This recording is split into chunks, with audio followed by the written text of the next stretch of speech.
Comment décrire un document en anglais? La description du document en anglais est une étape indispensable quand vous allez présenter votre notion au baccalauréat à l'oral, mais également pendant votre scolarité en collège et lycée quand vous avez un document à présenter. Alors, au travers de 3 étapes, vous allez apprendre à décrire un document en anglais. Premièrement, il faut identifier le document. Deuxièmement, il faut le décrire, c'est la partie la plus importante. Et enfin, il faut interpréter. Et au travers de ces 3 étapes, vous ferez une description complète d'un document, que ce soit un document iconographique, que ce soit un film, que ce soit une photo, que ce soit une bande dessinée, peu importe votre document. On commence par la première étape, identifier le document. Alors, premièrement, déjà, vous allez donner la nature du document, en disant tout simplement « This document is ». This document is, et après vous complétez avec les éléments que vous avez ici en bleu. Par exemple, this document is a photograph, is a drawing, un dessin, a cartoon, a comic strip, une bande dessinée, an ad, an advert, une publicité, a map, a diagram, une carte ou un diagramme. Voilà, donc il faut que vous donniez la nature du document, que vous trouvez souvent sous le document, ou juste d'un simple coup d'œil, vous voyez la nature du document. Vous pouvez aussi utiliser la phrase « This document consists of ». De ce document consiste en, donc là vous pouvez donner s'il y a 3 parties dans le document par exemple, si vous avez plusieurs éléments dans le document, vous pouvez utiliser cette phrase aussi. Ensuite vous donnez la nature, d'où vient le document, si vous avez, je sais pas, si ça vient d'un livre, si ça vient d'un film, si ça vient d'un magazine, it comes from, it's an extract from, ça peut être d'un film par exemple.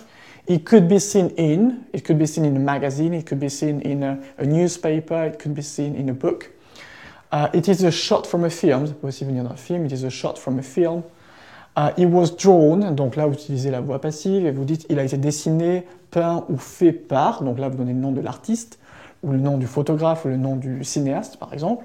It was drawn, it was painted by, it was made by. Ça c'est pour identifier le document. Donc cette étape doit être assez courte. Au travers de ces phrases-là, il faut donner la nature et dire d'où le document vient. Deuxième étape, vous allez devoir décrire le document. Pour décrire le document, vous allez devoir vous intéresser à plusieurs choses. Vous allez devoir vous intéresser à l'organisation du document, ce qui vous est montré, ce que vous voyez, ce qui est évident au premier regard, et ce que vous allez chercher éventuellement aussi dans les détails. Alors pour ça, je vous conseille de suivre les WH questions. Donc ce sont les questions de base qu'il faut se poser sur tout document. Donc ça va être who, what, where, when, how. Qui, quoi, où, quand, comment. Donc ce sont des questions qui vous permettent de répondre au document, identifier tout ce qu'il y a de présent dans le document.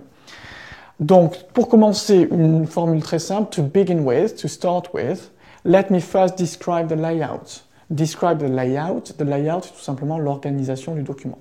Est-ce qu'il y a une partie, 2 parties? Est-ce qu'il y a de la profondeur? Comment est organisé le document? Donc ça, il faut que vous commenciez par ça quand vous décrivez le document. Vous allez donner ensuite la composition, de quoi il est composé. Est-ce qu'il y a une partie, 2 parties, etc. It is composed of, it is composed of, it is made up of. Donc ça, c'est 2 expressions. It is composed of, it is made up of. Ensuite, vous allez pouvoir dire s'il y a un titre. There is a title, there is a slogan, a caption, une légende, notamment si c'est une carte par exemple. There is a chart ça peut être un graphique, ou a bubble, c'est utile si vous avez une bande dessinée. Donc ça, il faut le dire également. Ensuite, vous allez devoir dire it shows, it represents, qu'est-ce que ça montre ce document? Qu'est-ce que ça représente? Est-ce que c'est une caricature? Est-ce que c'est quelque chose de réel, de fictif, etc. Et pour ça, vous allez utiliser des expressions que vous connaissez déjà pour donner la localisation sur le document. Est-ce qu'il s'agit de in the foreground, au premier plan, in the background, à l'arrière-plan, ça peut être aussi in the middle ground, au second plan, on the left, on the right side of the document, in the bottom left-hand corner, donc ça c'est si vous avez dans le coin en bas à gauche, et above, under, behind, ce sont des prépositions aussi qui veulent dire au-dessus, en dessous et derrière. Donc vous allez pouvoir jouer avec ces expressions sur le côté, vous allez pouvoir jouer sur la profondeur, vous allez pouvoir jouer sur les détails, également décrire les détails à partir de ces expressions. Vous allez aussi identifier où se passe la scène. The scene takes place in. Où elle se passe. Est-ce que ça peut être à l'intérieur, ça peut être à l'extérieur. The scene takes place outside, inside, in a supermarket, in a house, etc. pour donner plus de précision sur le contexte. Et vous allez aussi dire ce que vous voyez sur l'image. Est-ce que vous voyez des personnages? There is a woman, there is a man. Et ensuite vous précisez. Vous pouvez dire par exemple, there is a woman in the foreground. Et vous allez donner par exemple le nombre de personnages. There are 2 characters, there are 3 characters, etc. Et l'expression il y a se dit there is plus un nom au singulier ou there are plus un nom au pluriel. Enfin, il va falloir, après avoir décrit tout ça, interpréter le document.